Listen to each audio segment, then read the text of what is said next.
Hello नमस्कार, मी माझ्या गोडताई आणि मैत्रिणींचं माझ्या यूट्यूब चॅनलमध्ये अगदी मनापासून स्वागत करते आणि आजच्या व्हिडिओला सुरुवात करते। मनापासून अगदी हृदयातून सर्व माझ्या यूट्यूब परिवाराला श्री स्वामी समर्थ। उद्या आहे मंगळवार आणि मंगळवारी चाललेली आहे चैत्र पौर्णिमा। तर त्या दिवशी आपल्याला आपल्या कुलदेवीची उच्च कोटीची आपल्याला कोणती सेवा करायची त्याविषयी मी तुम्हाला अगदी थोडक्यात माहिती सांगणार आहे। तर कृपया माझ्या मित्रमैत्रिणींनो व्हिडिओ संपूर्ण बघा आणि व्हिडिओ जर तुम्हाला आवडला आपल्या चॅनलला लाईक शेअर सबस्क्राइब जरूर करा। चला तर मग वेळ न लावता व्हिडिओकडे जाऊया। यावर्षी मराठी महिन्यामध्ये आलेली पहिली पौर्णिमा चैत्र पौर्णिमा हिला अत्यंत खूप महत्त्व दिलं जातं। हा दिवस श्री हरी भगवान विष्णू आणि माता लक्ष्मीला समर्पित असतो। या दिवशी चंद्राची आणि श्री हरी भगवान विष्णू देवांची जी पूजा प्रार्थना करतात त्यांच्या मनातील सर्व इच्छा ह्या पूर्ण होत असतात। आणि या वर्षीची चैत्र पौर्णिमा ही 23 एप्रिल रोजी सकाळी 3:25 सुरू होणार आहे आणि दुसऱ्या दिवशी 24 एप्रिल रोजी 5:11 समाप्त होणार आहे। तर आता उदय तिथीनुसार पौर्णिमेचं व्रत हे आपल्याला 23 एप्रिललाच मंगळवारलाच करायचं आहे किंवा पाळण्यात येणार आहे।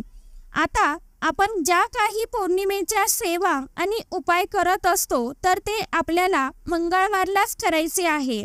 9 एप्रिलला चैत्र नवरात्राची सुरुवात झाली होती आणि आता त्याची सांगता ही 17 एप्रिल 2024 ला झालेली आहे। तर चैत्र नवरात्रामध्ये आपल्याकडनं काही सेवा आपल्याकडनं झाली नसेल तर आपल्याला मंगळवारी आपल्या कुलदेवीची सेवा आपल्याला आवर्जून करायची आहे। त्यासोबतच उपाय देखील करायचा आहे। आता बघा हा किती शुभ योग आलेला आहे। पौर्णिमा आणि मंगळवार दोन्ही एक सोबत आलेले आहे।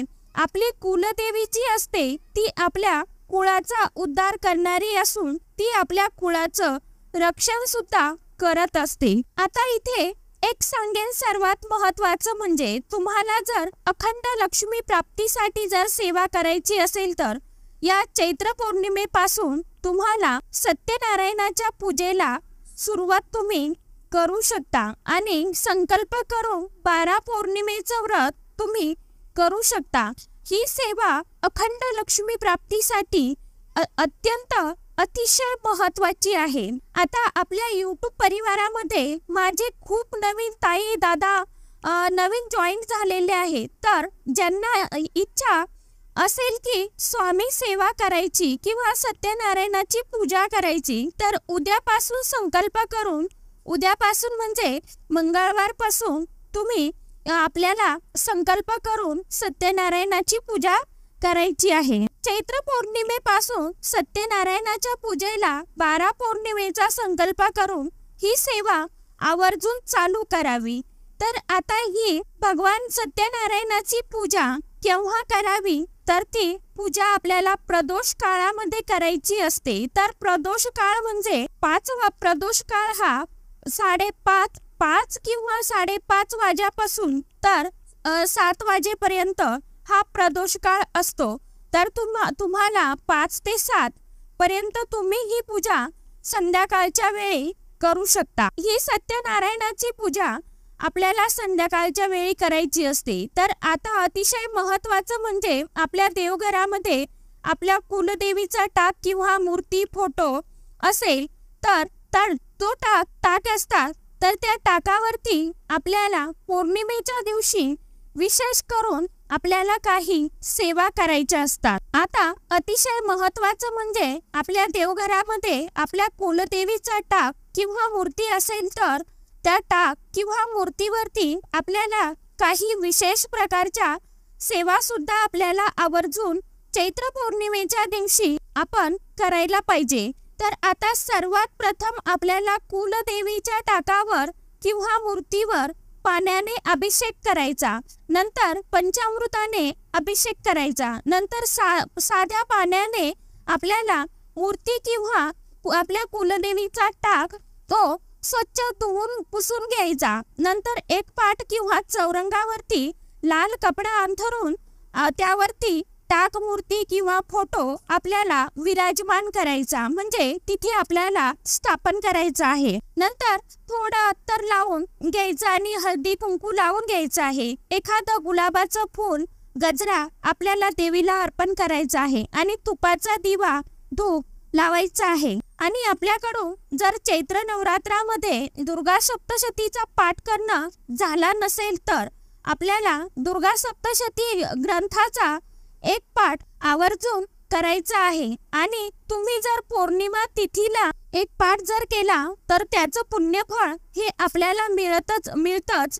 हे तुम्ही स्वतः सेवा करून अनुभव घेऊन बघा, कारण पौर्णिमा ही तिथी अत्यंत शुभ मानली जाते आणि त्यामुळे आपल्या कुटुंबावरती आपल्या कुलदेवीचं कृपाछत्र किंवा आशीर्वाद आपल्यावरती राहतात. आणि जर तुम्हाला हा दुर्गा सप्तशतीचा पाठ करणं शक्य नसेल तर किंवा तुमच्याकडे तो ग्रंथ नसेल तर आपल्या नित्यसेवा जे आपण स्वामी सेवा स्वामी के महाराजांच्या केंद्रामधून नित्यसेवेचं जे पुस्तक आणतो त्या नित्यसेवेमध्ये तुम्हाला सर्व स्तोत्र मंत्र सर्व मिळून जाईल. नित्यसेवा या पुस्तकातील सिद्ध कुंजिका स्तोत्र याचं पठण तुम्हाला करायचं आहे, कारण या स्तोत्राचं पठण जर आपण केलं तर संपूर्ण दुर्गा सप्तशती पाठाचं पुण्य आपल्याला प्राप्त होतं, आपल्याला मिळतं, असे केंद्रामध्ये सुद्धा सांगितलेलं आहे.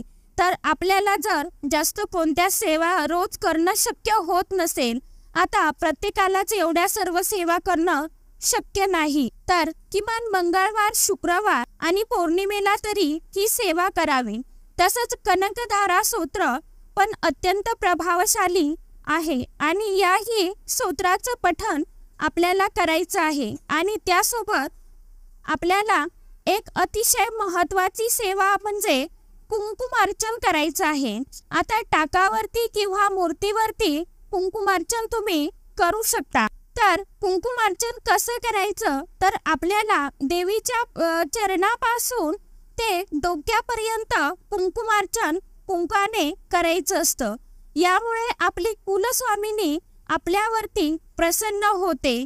तर कुंकुमार्चन करत असताना तुम्हाला नवार्णव मंत्राचं पठण करायचं आहे. तुम्हाला नवार्णव मंत्र कोणता, तर ओम ऐं ह्रीं क्लीं चामुंडाय विच्चे या मंत्राचं पठण तुम्हाला करायचं आहे. तो मंत्र बोलत बोलत आपल्याला कुंकुमार्चन करायचं. हा मंत्र किमान तुम्हाला 108 वेळा म्हणायचा आहे. त्यानंतर हे कुंकू एखाद्या डबीमध्ये भरून ठेवायचं आहे आणि रोज आपल्या कपाळी सुद्धा लावायचं आहे. आणि हे कुंकू तुम्ही दुसऱ्या वेळेला सुद्धा, आता तुम्ही पुढच्या पौर्णिमेला कुंकुमार्चन करणार आहात तेव्हा परत वापरू शकता, किंवा तुम्हाला कुठे महत्त्वाच्या कामाला जायचं असेल तेव्हा सुद्धा तुम्ही हे लावून जाऊ शकता. त्यानंतर जर तुम्हाला चैत्र नवरात्रामध्ये कोणत्या देवीची ओटी भरणं शक्य झालं नसेल तर पौर्णिमेच्या दिवशी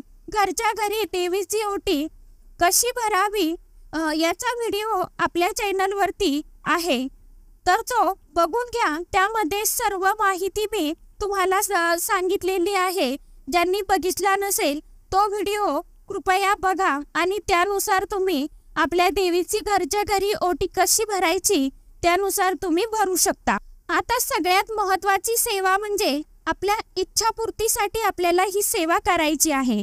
तर ती कोणती, तर आपल्याला लवंगाची सेवा करायची आहे. विलायची आणि लवंग या 2 वस्तू देवीच्या खूप प्रिय वस्तू आहे. तर आपल्याला हातामध्ये 21 लवंगा घेऊन आपल्याला आपली जी कोणती इच्छा असेल ती बोलून एक लवंग देवीला अर्पण करायची. आणि लवंग अर्पण करत असताना एक मंत्र बोलायचा आहे. तर तो मंत्र आहे देवीचा अतिशय आवडीचा मंत्र आहे, कमलात्मक मंत्र.